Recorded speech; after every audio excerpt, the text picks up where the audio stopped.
बनवा में बोले हरी हरी सुगावा, बनवा में बोले हरी हरी सुगावा, जलावा में बोले चलावा मछड़िया, जलावा में बोले चलावा मछड़िया, मारावा में बोले बेटी हो दुलड़ाई तीन बेटी, मारावा में बोले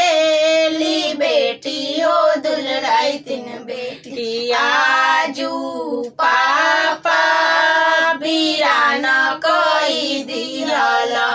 आजू चाचा वीरान कई दिहल, वीरान वीरान जनी कर बेटी, वीरान वीरान जनी कर बेटी, वीरान लोगवा अपन होई जाई है, अपन लोगवा वीरान होई जाई है, वीरान लोगवा अपन होई जाई है, वीरान लोगवा अपन होई जाई है, बनवा में बोले हरी हरी सुगावा, बनवा में बोले हरी हरी सुगावा, जलावा में बोले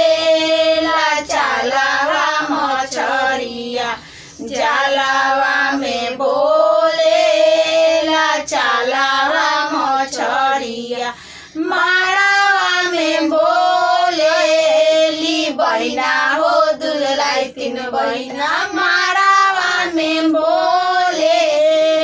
बहिना हो दुलड़ाई तीन बहिना, आजू भैया वीरान कई दिहल, आजू भैया वीरान कई दिहल, वीरान वीरान जनी कर बहिना,